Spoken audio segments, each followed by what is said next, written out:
is Lola, and that's Leona. Lola, Leona, and then your pup's name? Milo. Milo. Oh, okay. So third Milo I've trained. Come on over here, Leona. Really? Popular dog name. So it seems like you're looking for just general obedience, is that correct? Yes. Yeah, and I mean, obviously, he's gotten a lot better on the leash. Okay. He doesn't pull us so much. But getting him to come when called. Sure. Failure. And then, I mean, it's like the different categories that you've got listed on the website. Mm-hmm. Sure. The coming when called, of course, is probably the most important because we have some dog parks we like to go to that aren't fully fenced in. Sure. And I have a radial collar that I haven't been very successful with. Okay.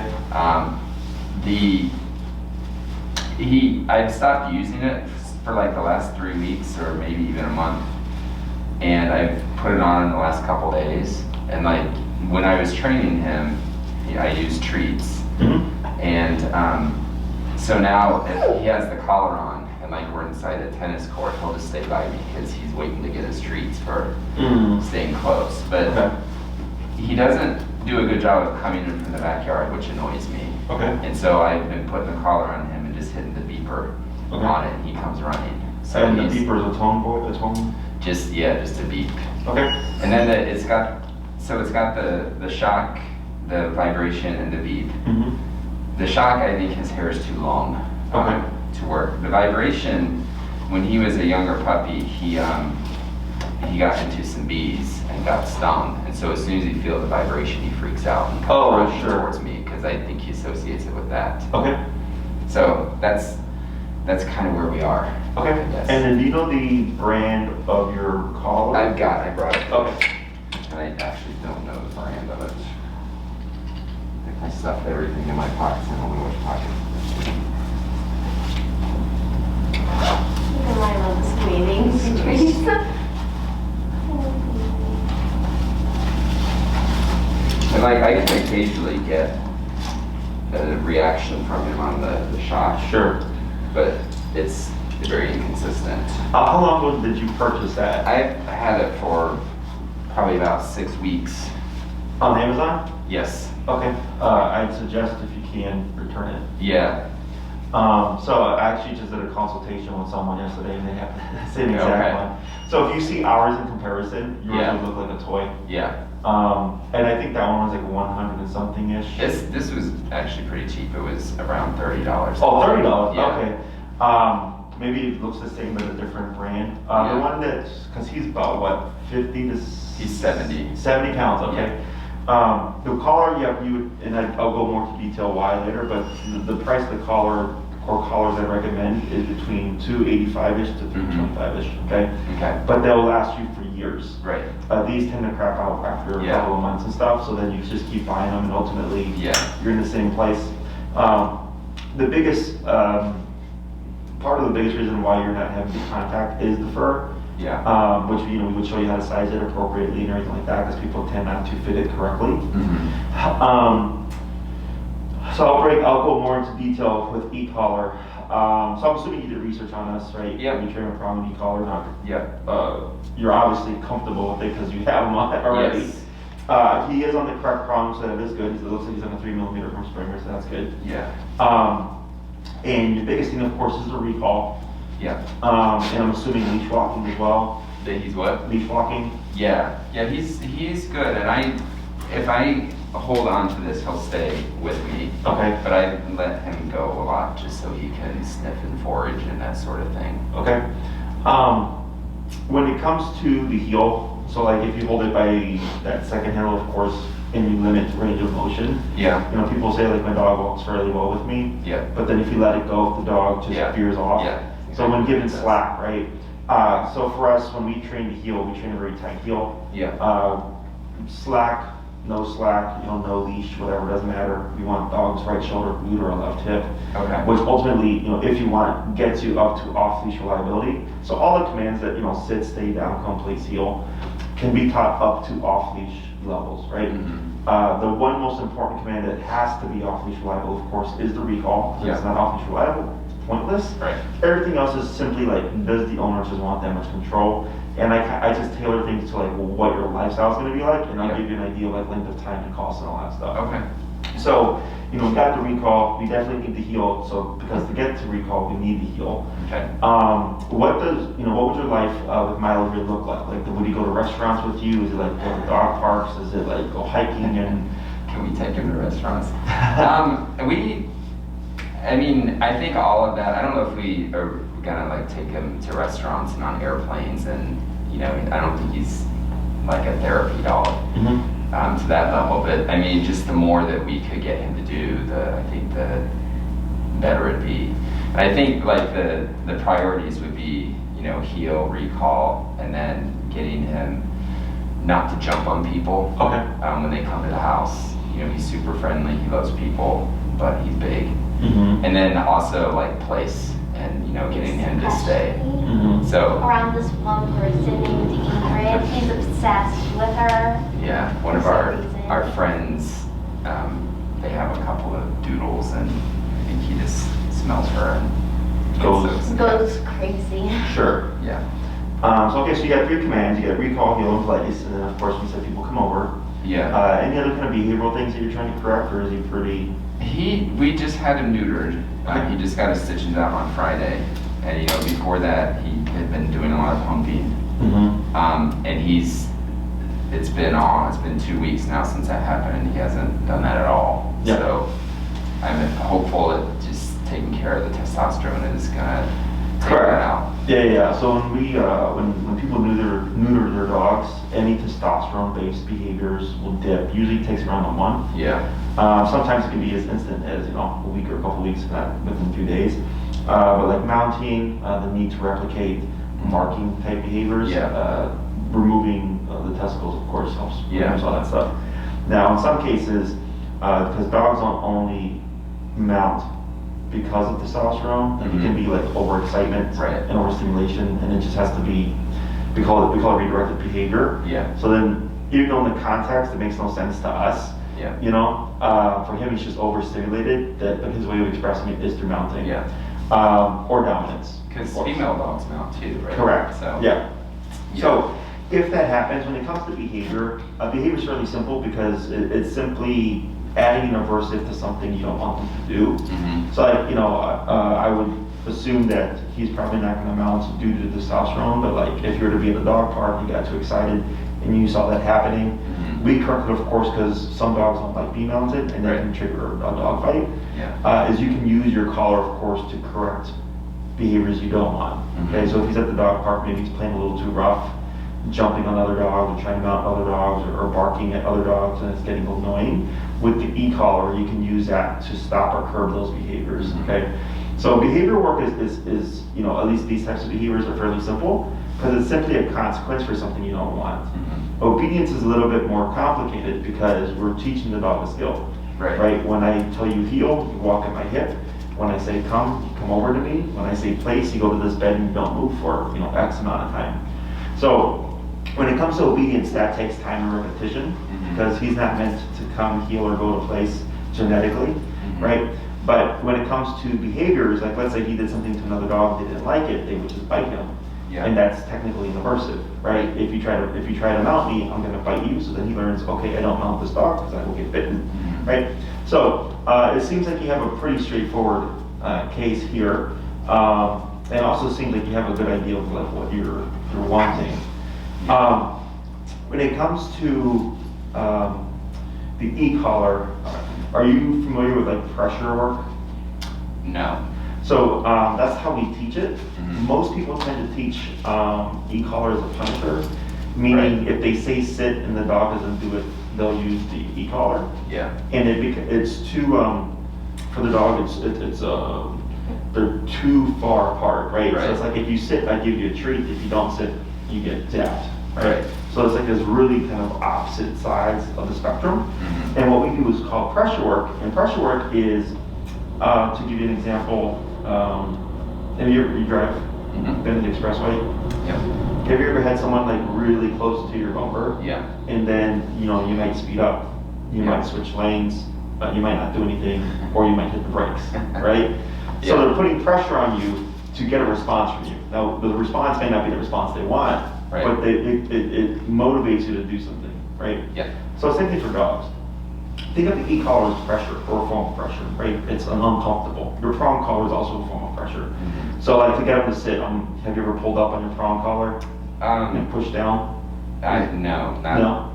Because so if you pull up on your prong and you push down on the butt, Yeah. dogs will give you a sitting position. So that's Yeah. technically pressure. Right. You're giving physical pressure. You're giving physical pressure with your hand and with the prong there. And as soon as the dog sits, we would remove all that pressure. Mhm. Okay, so it's pressure on, pressure off. Same thing with the e-collar. You know, when we're using the button and we're tapping the button, we're putting pressure on. Mhm. And the moment the dog gives us what we're looking for, pressure is off. So then he starts to learn, oh, this tool here is really a form of communication. Right. And of course, prong and e-collar are aversives. They're uncomfortable with varying degrees of discomfort. So the dog is technically, or Milo is technically in charge of how much power we put. Mhm. So if I could be, our collars go to 127. General ranges for most dogs 25 to 35-ish. Mhm. And let's say he responds to 15. And on 15, when I'm helping him or guiding him into a sitting position, he complies very easily. And I can shape, you know, the heel and the recall into place or whatever all through 15, and he's perfect on 15. Then that's the amount of pressure he needs. It's just Right. 15. Now it changes according to the environment. So, but 15 would be like your baseline, right? So people tend to think, oh, I'm gonna, you know, jack it up, and then if the dog doesn't do it, we're gonna really make him hurt. That's actually not how it works. Yeah. Okay. So we teach them how the collar turns on and how it turns off by using physical pressure to guide him, and the e-collar is just kind of there to annoy him and or motivate him to think to himself like, I want this to go away. Yeah. What do I need to do? Okay. And as soon as he complies, pressure turns off. Okay. Okay. So then, like, let's say if I have a dog that I've trained and they know how to lay down with the e-collar, and they've had plenty of training. 2 months later, they could be in a down position. I'm like 30 feet away. I turn around, I see the dog starting to stand up. I just tap the button. The dog goes back into a down position. Mhm. Okay. So that singular tap communicates to them, nope, don't get up. You need to go back into the position that you were in. But it has to be layered correctly. Otherwise, it'll send the dog running off. Okay. So a dog's first instinct typically when they feel e-collar is to move or move away. Mhm. Okay, because they don't understand where it's coming from. Yep. So what we do is the first command we always teach is the heel. Of course, leash walking, because for one, heel is a moving behavior. So it helps kind of satisfy the dog's need to move in response to the collar. But also we're teaching the dog never run away from me. If anything, come to my left side. Okay, so he has a reference point. And then we start to build off of that reference point. That's why we need that first before we can even do recall. Because with recall, we're trying to use it with him when he hasn't had any foundation of the heel. It's going to send him away from you. Okay? So typically it takes 2 classes to teach the heel. The first class I really focus on you teaching the dog. Mhm. And it's just I give you a simple exercise. And then the second week is me teaching you how to use body language as a means of communication to tell him what you're doing. And then we just start to build off of that stuff. Okay. Question so far? No, except like how much would we want to involve them or my wife in the training part of it? Who are the primary handlers? Me and my wife. Okay. Despite all the promises I'm sure you're familiar with. And how old is your youngest? These are she is 10, she's 11. He's 11? Okay. I've worked with kids I believe the youngest I ever worked with was 10. Okay. But his parents designated him as the sole handler. Okay. And he had a 25-ish pound Schnauzer mix, Mhm. you know, and you have a 70-pound dog. Yeah. Okay, so that would be my only concern Yeah. there. No, that's fine. Is Milo can absolutely obey and respect your children. Yeah. And I would be happy to help you work with them and then have them work with the dog in class. Yeah. The one thing would be, because they're children, they're not going to have awareness like you would. Mhm. So like, let's say they're walking through the park and there's a squirrel, Yeah. and he has prey dog, and they're like distracted with their friends, and all of a sudden he decides to go. Right. Because it's so, a lot of people think with dog training, I don't like the word dog training because it implies that it's over at some point. Right. And dogs are reactive animals, whereas humans are proactive and reactive, right? Yeah. So you can decide one day, I want to learn how to sing, go on Google, find a couple of local teachers, pick one you like, hire them, take lessons and practice, right? Proactively, Yeah. you decide that stuff. You're also reactive. You know, if someone were to say something nice to you and you respond here with like happiness, or if they say something insulting, you can also get angry. That's reactive, right? So dogs are solely reactive. So if he learns, oh, when I'm with mom and dad are strict, right? Mom and dad know how to do all these things and don't let me get away with like staring at this girl or whatever. But with the kids, if he notices any kind of inconsistency, he's Yeah. gonna play off of that. Okay? So Yeah. then if they're distracted and they're not as strict, he's gonna play that. Yeah. Okay, and it's super common. That's why a lot of times, like if I work with couples and one is more affectionate and like soft with the dog won't listen to them as well as they listen to the other person, because the other person is more strict. Okay, so just something to keep in mind. Definitely, if they're going to interact with the dog, it would be under supervision.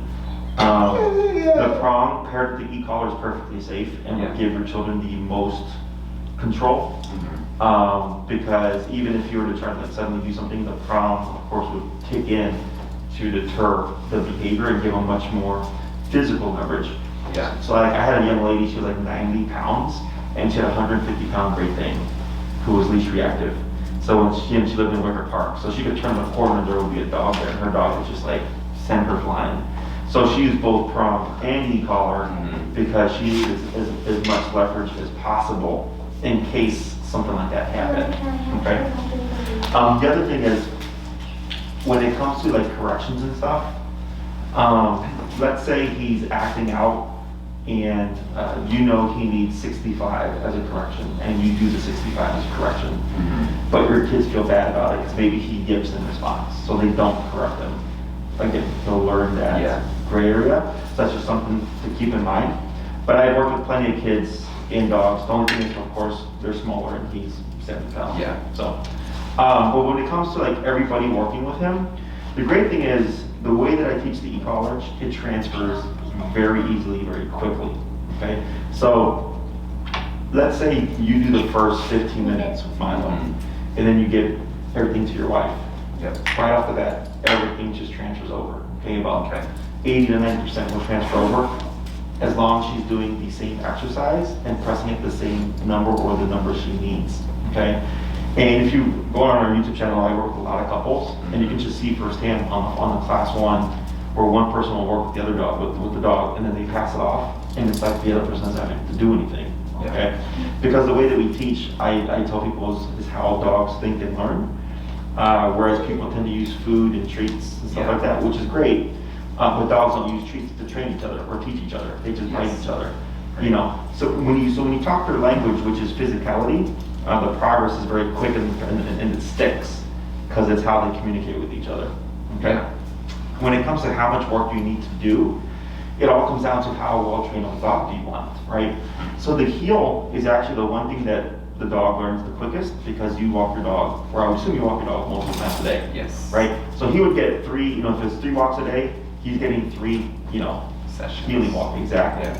When it comes to recall tends to be the thing that takes people the longest, because it requires you to go to the park, requires you to put them on a long leash and have them be free, have distractions like squirrels and rabbits and dogs and people and scents and stuff to call them away. Because if he won't call away from a dog or when he's in play, then it's pointless, right? And we want it to be, of course, reliable and effective. Yeah. The place command is actually pretty easy, just like with the heel, because you can practice at any point inside your house. The only thing would be, let's say you decide to apply the place command at a friend's house. Now you have a different environment. Now you have probably more distractions. That if you've not pushed the place command with distractions and stuff, it's not going to be the greatest the first time you're at the place, but you're definitely going to have control because of the e-collar. Okay, because the e-collar gives you a bit of gray area in terms of making things more important because of power. So if he like broke off a place for the first time at like a friend's house, and his number is typically 45, and I tap him out at 55, he's like, oh, and he runs right back. He's gonna take it more serious because it's a little bit of a harsher correction. Okay, does that make sense? It's making sense, and that's one of the reasons I came, is just the philosophy you're describing makes more sense. Okay. Like, I can give them treats all day, but I know that that's what they react to, is the biting and correction they would get. Correct. In the wild.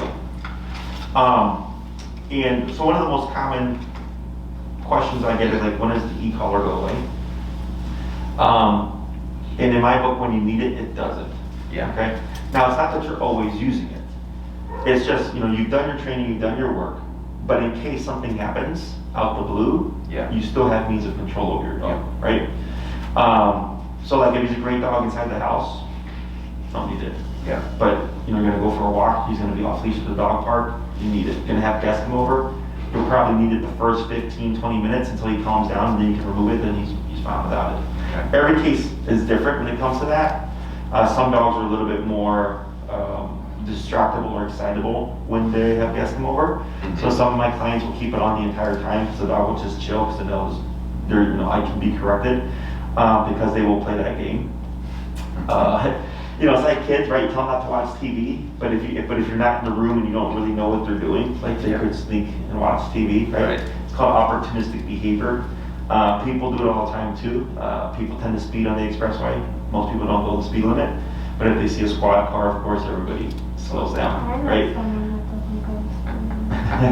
Just like you're just describing our life. Kids and TV, people speeding on the expressway. Yeah, and because people always wonder that. Like it's a very common, it's a very common kind of argument that comes up. Is like, if the method is so effective, I'm such a good trainer, why does the dog need the tool after training? Yeah. And I go, because they're not proactive. He's not going to wake up one day and decide, like, you've done all this work, and I'm thankful for it, I'm going to be a good dog now, I'm going to listen every time you call me, right? Yeah. He responds to like, oh, you have that collar on today. All right, I guess I have to come back, because if I don't, I know you have means of making me come back. Right. Questions about any of that stuff? No, I think we're on the same page. In terms of length of time, you're probably right in the 6-week range. 2 classes on the heel, 2 classes on the recall. People coming over is typically just a class, because it's you have a couple of options there, and I give you your options, and then you kind of just pick and choose what's going to work best for you, because every context is going to be different. You can technically use the place command, right? So if at 5:30 your guest is coming over at 5 o'clock, Milo could already be on place. So this way, people tend to try to achieve control when they've lost control. Right. But if I already know something's going to happen, I put control in effect prior, and it makes it that much easier. There's also just correcting him for jumping. Like if he's fine with reading people, but he just jumps on people, again, it's just an aversive. So with the people coming in, if we have Milo in place, technically he can't jump on them because he's under control. Yeah. But then what happens if you release Milo? Probably gonna jump on him, right? Because nothing said don't jump on him. You just had him under control first. Yeah. So then the second option is we don't even place Milo. The guest just comes in, and then when he tries to jump on people, we correct him for it. And then he learns, if I try to jump on someone, I get bit by the collar, and then we deter the behavior. There's also a third option where we back the dog off to calm him down. That one's a little bit more, I don't want to say complicated, but just complicated to explain. But it's, the problem of jumping is not the jumping, it's the excitement, right? It's, oh, someone's here, I love people, and then he gets so excited that he jumps. Is technically, if we calm him down prior to opening that door, we wouldn't see jumping because there's nothing to fuel it. Okay? And then the place command essentially takes 1 class to teach. And then you, of course, just practice it. So at the end of the 6 weeks, he won't be completely trained. You're going to have the tools to get him trained to the degree that you want. Does that make sense? Yeah. And the one is the recall. Okay, recall, again, takes a couple of months because it requires you to go places. Plus, it's cold right now. So people only tend to go once or a couple times a week to practice the recall. But everything else moves pretty quickly. Okay. Was that what you were thinking when you saw the website? About the 6-week program? So the next thing would be just the collar. So the reason why you have 2 options is one is meant for 70 pounds and under, and one is meant for 70 pounds and over. The one that's 70 pounds and under, 3/4 mile range, fully waterproof system. about $287-ish with tax. Mm-hmm. The one above it, the Dr. Black Edition, and Maria will send you all this information, runs about, I believe, $325-ish Mm-hmm. with tax. 1 mile range, fully waterproof system, 70 pounds and over. Okay. That's probably what he needs, right? Yeah, I would recommend you go with the higher power one. Yeah. The reasoning is, well, because he does have that denser coat of fur, you want more power to be able to get through that, okay? The other thing is, like, let's say he is taking off after a squirrel and he's like really in prey drive, is you have to now override not only 70 pounds of dog, but prey drive. Right. You know, so with that tool, I'm not concerned about if something happens, like an emergency, are you gonna have control, like the power enough to override him? He's not been so far chasing anything. He just won't listen, and then he starts to wander. Mhm. And then when he's wandering, he won't come back. Gotcha. He's so focused on sniffing for everything, but that's neither here nor there. That's and that's whatever it is. simple stuff, you know. Yeah. When it comes to obedience, like when earlier when you mentioned, like, you know, you walk them and then you kind of give them the slack to, you know, to sniff and stuff, is I'll give you a structure of how to go about things. Okay. Because your dog does become what you allow them to do. Right. So we practice a lot of just like do whatever you want. Yeah. You gotta do whatever you want kind of dog. We practice a dog with structure and discipline, but you give them do what you want as a reward, then you're gonna get that kind of dog. Okay. And that's definitely the where we're wanting to go to, because too much freedom is actually what leads to dogs having problems. Yeah. Everything is pretty straightforward in terms of how everything is taught. I don't handle a dog anymore. I coach you through it. So it'd be you and your wife, if, you know, she comes to do the training, whatever.